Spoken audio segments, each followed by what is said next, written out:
right, we've got the SEC and the ACC getting together during postseason play, similar to what happens the final regular season week with South Carolina taking on Virginia. Both teams mirror 7-5 overall records, 4-4 in their respective conferences.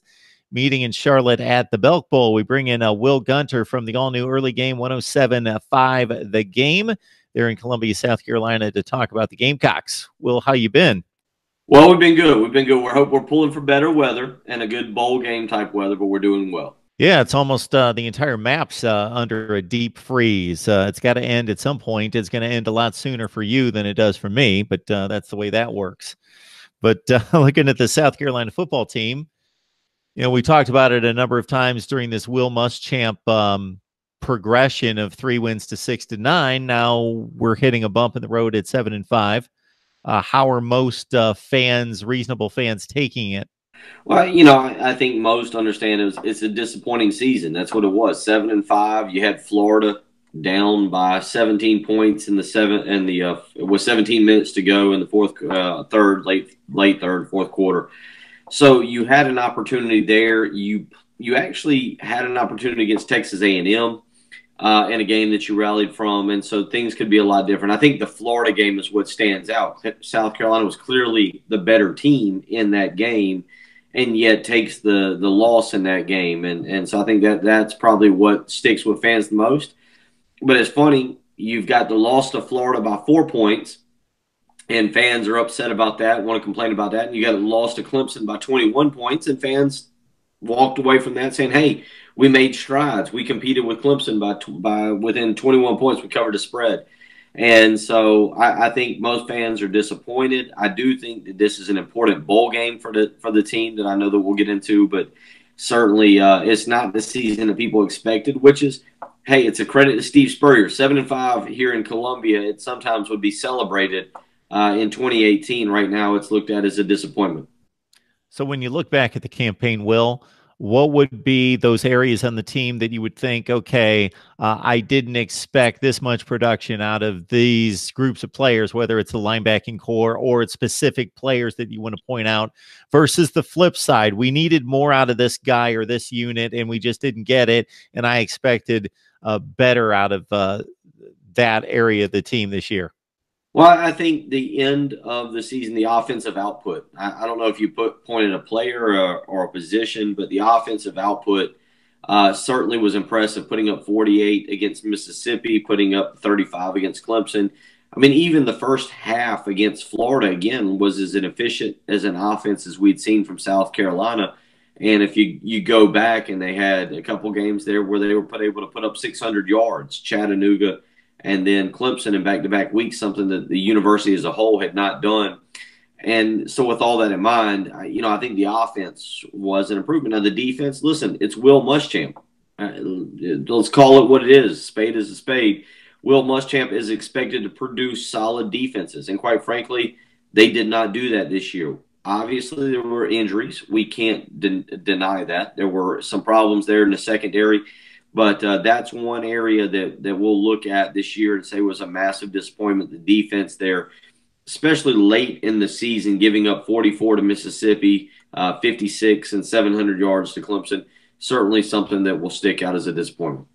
Yeah, to Will Gunter on the line from the all-new early game 107.5 The Game in Columbia, South Carolina. Will, we've had you on here for about 5 years. I think ever since we started talking, the secondary's been an issue. To an extent, yep. And I think you look at the safety position, and it's kind of funny. We've debated this. Will Muschamp talked about this in the fall camp and said that, hey, it's safety. They were going to have issues. And I think all of us said, well, this is the guy who coaches the position. He's being overly obnoxious about his one position and talking about how bad they are.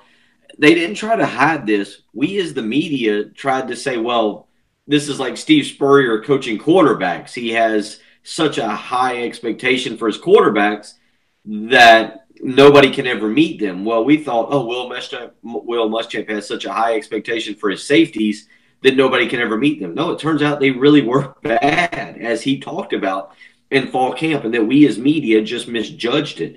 And that's the big part of it. The defensive line will get bigger and better. I think they've got some guys at linebacker but they've got to continue to upgrade the secondary. Cam Smith is coming in. J.C. Horn was phenomenal this year, but they have nobody at safety that scares you, and that's got to be fixed. It's got to be rectified going into 2019, and I'm not sure it can be. They've got to recruit better at the safety position. I certainly caught the Clemson game, and as you mentioned, 35 points on the board, and they could have scored more. They took a couple shots inside the 5-yard line on 4th down, could have scored 2 more touchdowns to make it 49 against that Clemson defense. You mentioned the prolific style of the passing game in the second half of the season. Deebo Samuels caught 62, Brian Edwards 52, and we're not going to see Deebo in the bowl game. Is he the only one sitting out as far as we know at this point? What is today is December 12th, as far as we know. Practice start. Yeah, and that's, we've talked about that a lot here this week because that struck here. But as far as today, Brian Edwards is the only other guy that we know that could sit out. Javon Kinlaw, the defensive lineman, has got a hip injury. He won't play. Bryson Allen Williams may or may not be back. DJ Wanham may or may not be back. But in terms of guys truly sitting out, Deebo Samuel, the only guy that as far as today, we know. When you draw that bowl game and you're not playing for a championship and you're not playing for New Year's Six and you're in that second or third tier of bowl game, there's something to be said about the opponent. And even if it's a name brand, but they're just not that good this year, there still brings some kind of level of cachet. A couple 7 and 5 teams come to mind right off the top of my head that would fit that bill would be Michigan State and Wisconsin. If you're South Carolina and you're going to line up against a team from the Big Ten like a Michigan State and Wisconsin that are normally a lot better than that, there's still something, there's some kind of buzz around the game. Virginia, I don't know what the reaction was from, of course, the players aren't going to show it, but what the talk is down there about drawing a mid-level ACC team. Some pretty good northern perspective that you have there. And I say that because there is nobody here that would have – there's nobody. No, maybe a fan, I don't know, but there's nobody here that would have been interested in seeing Michigan State or Wisconsin. There's nobody. People would have run away from that bowl matchup in droves. It didn't matter if you played in Jacksonville or you played in Orlando or wherever. Those names down here are dull and boring. People wanted the Gator Bowl. They wanted the Gator Bowl. They wanted the trip to Jacksonville, the more prestigious bowl. They did not get it. Now, I think it's a fascinating conversation, Mark, because I have talked about this for weeks. I've talked about it for this week and last week. The meaning of bowl games.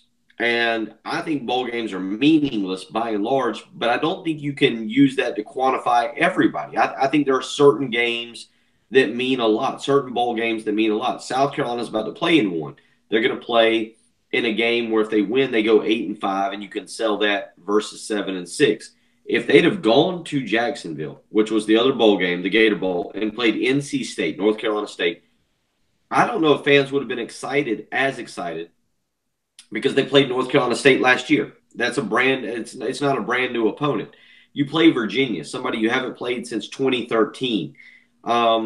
It's in Charlotte. It's drivable. The bowl game in and of itself, I don't know. It's kind of fascinating the way you kind of phrased your question as an outsider versus what we're dealing with down here, because again, it's a brand new opponent. It's an old as in 1960s conference rival in Virginia. It's somebody that you've played every once in a while, but you don't play them every year. South Carolina just got done playing North Carolina State. So, there's going to be some tickets sold because it's a close game. People can wake up on Saturday morning, December 29th, and drive to the game and not have to go spend the hotel room. It'll be a very pro-Carolina crowd. There would have been more fans in Jacksonville probably for the Gator Bowl because of the name, but I think it's still a very good bowl for South Carolina. So basically where I was coming from, and I wasn't going directly to the Big Ten, although I probably was to a certain extent, because the SEC and the Big Ten, they bring the most fans to the games. They bring the most fans to the TV sets. If you look at the top 10 rated games in the nation this year, they were all Big Ten and SEC games.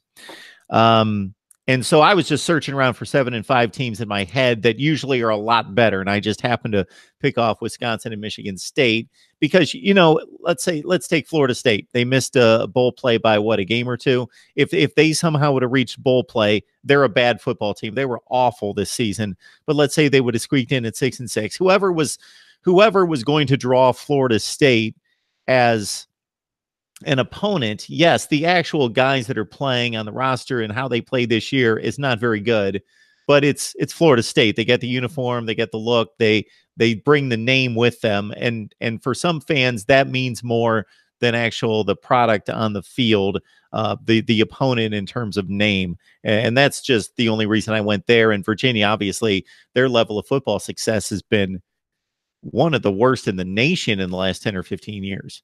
No, look, it has everything to do with, it really is a fascinating conversation to have in terms of bowl games moving forward. And now what we see about players sitting out. I've done this on the radio all week. It really is entertaining. I've done it from the players. We've done it. I should say we. We've done it from the players' perspective. I've transformed it to the coaches' perspective, where, let's be honest, some of these coaches get bowl incentives. You're talking about a school like West Virginia, and now your starting quarterback is going to sit out. How does Dana Holgorsen not just feel about that from a standpoint of the starting quarterback sitting out, but if I haven't looked at his contract in the last 24 hours, if there's a bowl incentive, you start talking about this is going to become the norm. For South Carolina, in my opinion, and I speak only for myself because I don't think everybody is on the same page with me on this, this is a good scenario for them. Playing Virginia in the Belk Bowl is a fantastic scenario, as long as they win.